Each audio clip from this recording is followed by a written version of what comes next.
Motorcycle Adventure Dirtbike TV is proudly supported by Adventure Spec in England, Rally Raid Products, Giant Loop in the United States, and Adventure Moto in Australia.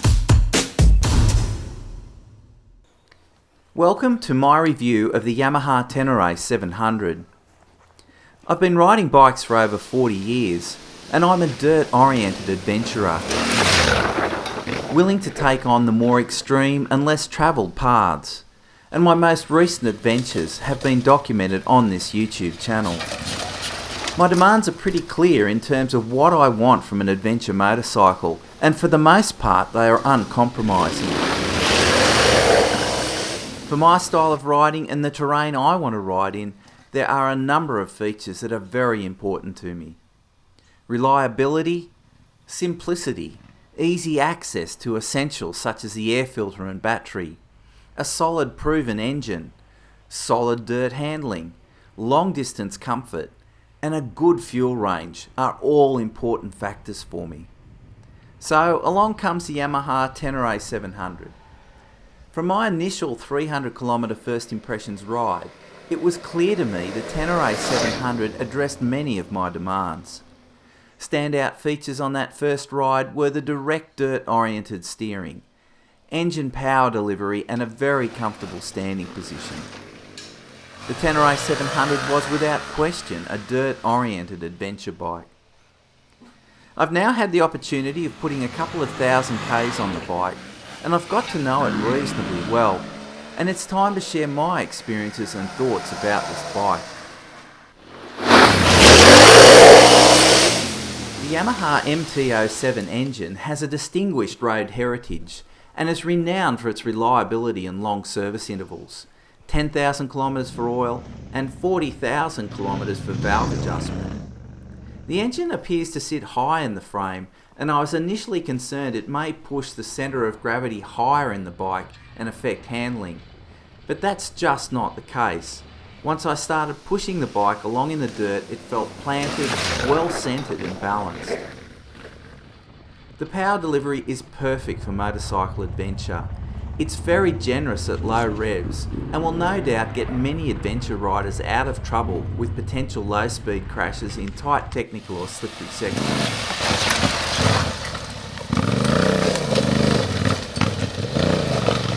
As the revs build, the engine's power is delivered linearly, which unfortunately is a very bland, unexciting word and doesn't belie this engine's capacity to make you smile, as the sweet spot of power is very broad.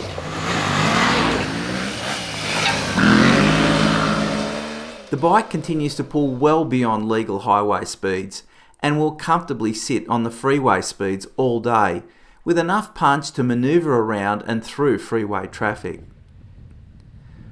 That big, broad, sweet spot of power makes it pleasant to commute in suburban traffic, but makes the bike deceptively quick in the dirt.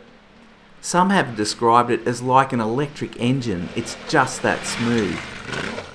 In the tight stuff, the engine will plod along and get you through, but grab a handful of throttle and the bike will break out into a power slide and readily wheel stands for those with the skills. The parallel twin has a lovely sound to it as it burns petrol at 4.6 litres per 100 kilometres. That's the average I've attained over 2,500 Ks. The riding conditions were about half freeway and half dirt.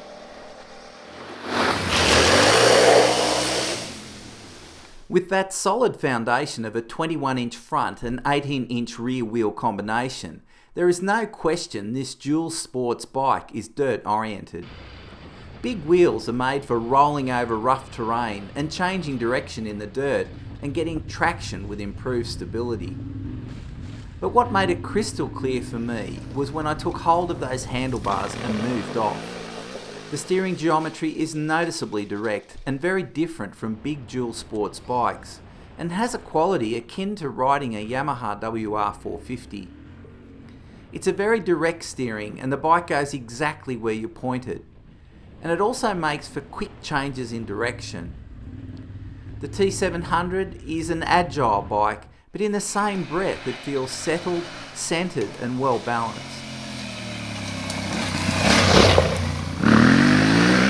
combination of these handling qualities are confidence inspiring, and the bike is fun to ride.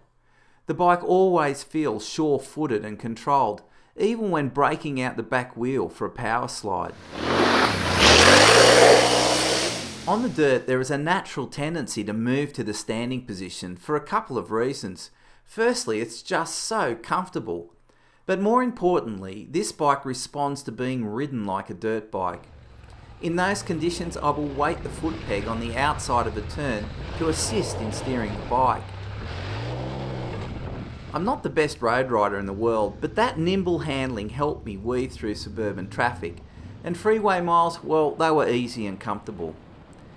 Suspension, front and rear, is around 200mm. For the most part, I've ridden the bike with standard spring rates and suspension. The forks and rear shock have compression and rebound dampening screws that are easily accessible, and the rear shock has an additional spring preloader adjuster that allows you to quickly tighten the spring if you carry additional weight. Spring rates are pretty important to match to your weight and riding style, but let's focus on the standard suspension for the moment. The suspension you get when you ride out of the showroom floor.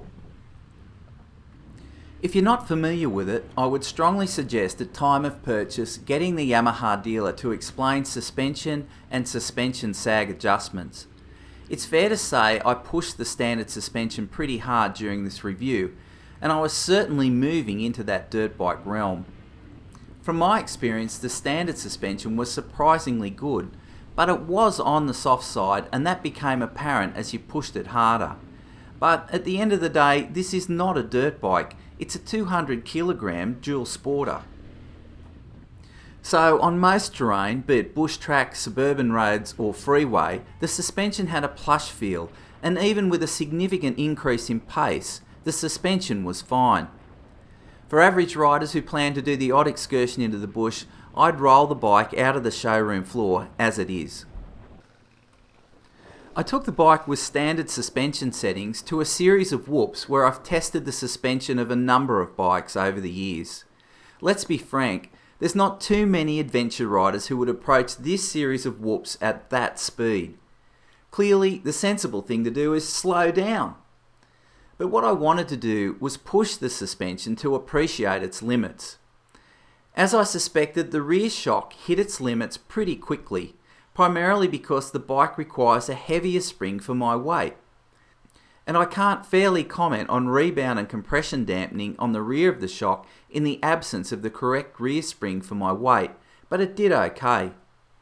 But the front forks went very well, and I was impressed by their compression and rebound dampening characteristics. Despite the regular bottoming of the rear suspension, at no time did I feel like I was losing control, and I give credit to the solid foundation of the excellent handling of this bike. During this review, I did get access for a short period of time to a bike that was correctly sprung for my weight. The difference was significant. Bottoming on rough trails was eliminated, and I found the compression and rebound dampening of the standard shock to be good. The replacement of a rear spring is a really quick job, and the spring itself isn't costly, and I highly recommend looking closely at getting the appropriate rear spring, particularly if you are planning to take this bike out on an adventure packed with gear.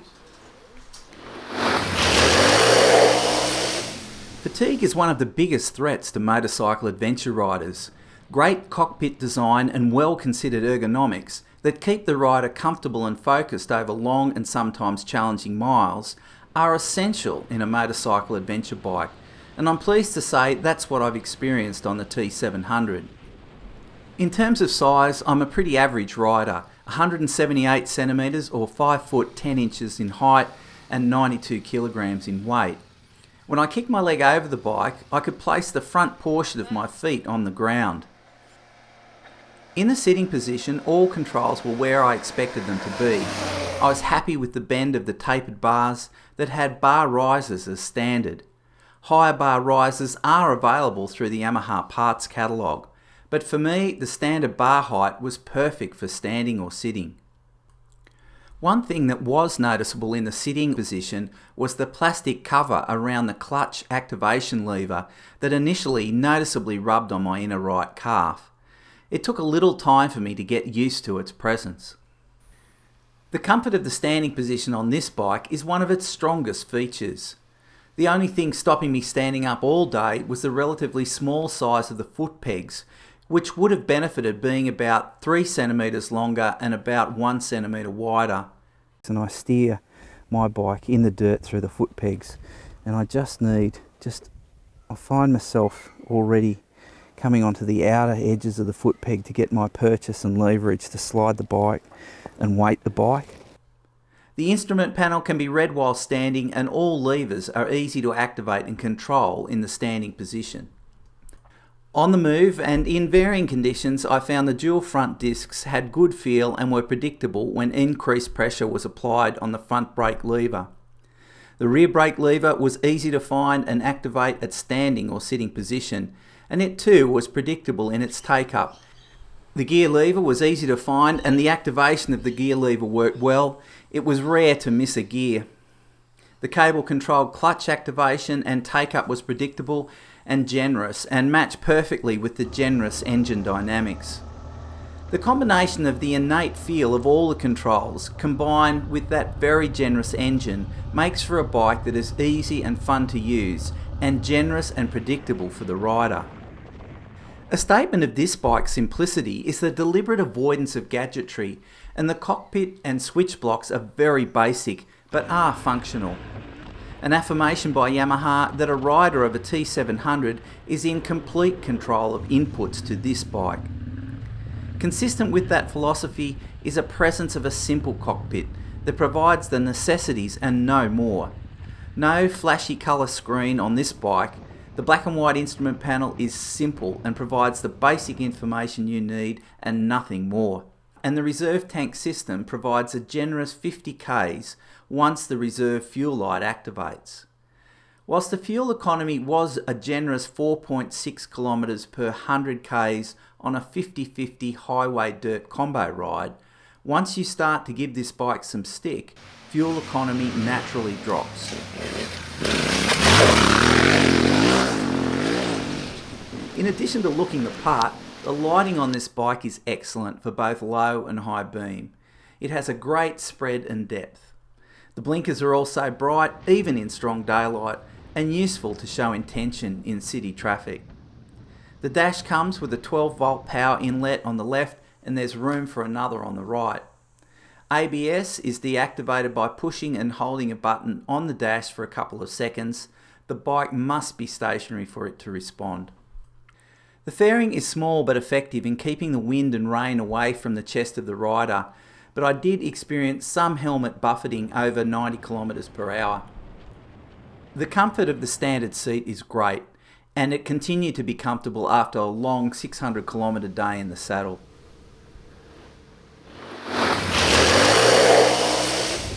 If you're going to make a dirt-oriented adventure mount that's going to head into the tough stuff, then the first thing you're going to need is a decent bash plate that covers the essentials, in particular the pipe headers, sump and frame tubes. The bike reviewed came with a Yamaha accessory skid plate made from 4mm heavy-duty aluminium.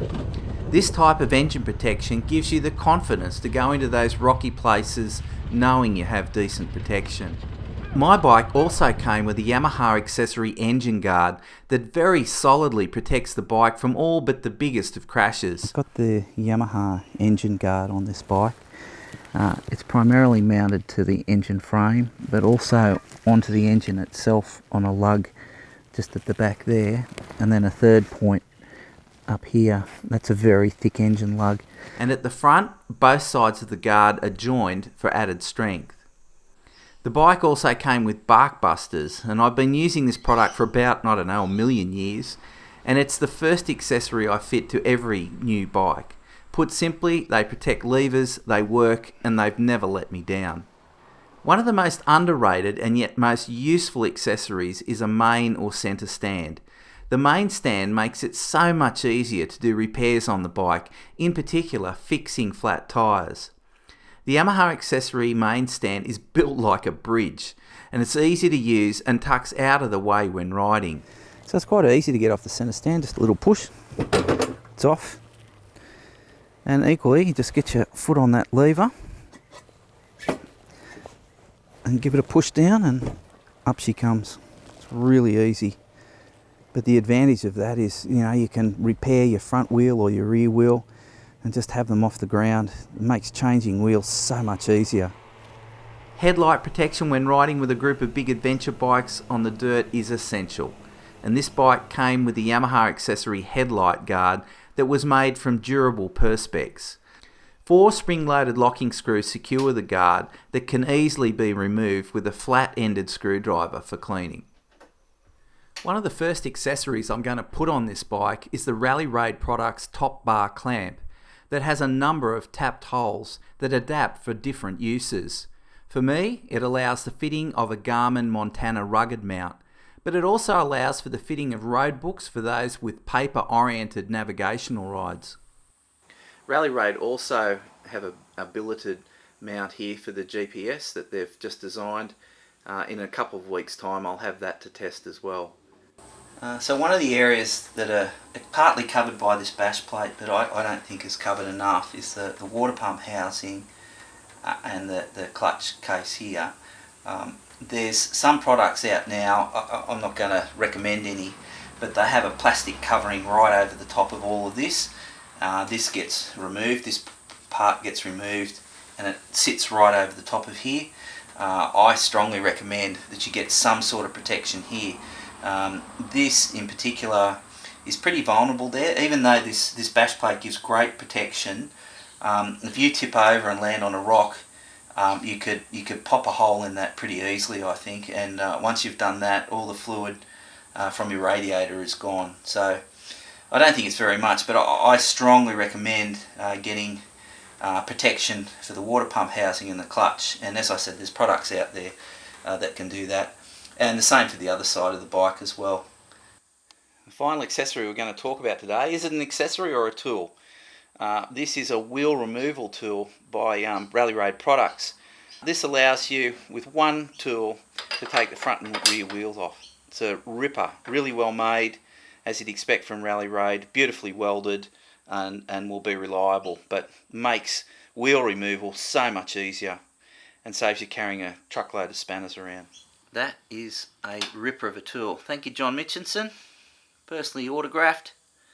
Mad TV, got to be happy with that. Beautifully designed. Oops. And beautifully manufactured.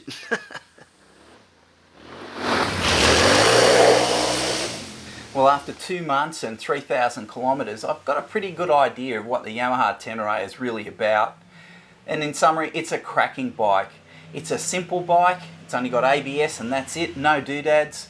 But it's got a fantastic engine, it's got great handling and a very comfortable cockpit and a great standing position. What more do you want in an adventure bike? One area I would like you to focus on if you're going to buy one of these bikes is making sure you get the correct rear spring for your weight. And I think that will dramatically improve your experience with the bike. Clearly, I found at 92 kilograms, the standard spring on this bike was just a little bit too soft for me when I started pushing the bike hard. If I just drove it round the streets and I was pretty gentle with it, yeah, it did the job. And you can ride this bike out of the showroom floor standard at my weight and there's not much problems. But the second you start putting baggage on the back of this bike, or you're a bit heavier than me, I strongly suggest you get the correct spring rate. Apart from that, the bike is an absolute cracker. And when you consider the price of it, you'll be able to save some money and then personalise it to the use you have in mind for this bike. Overall, Tenere 700 is just a world beater.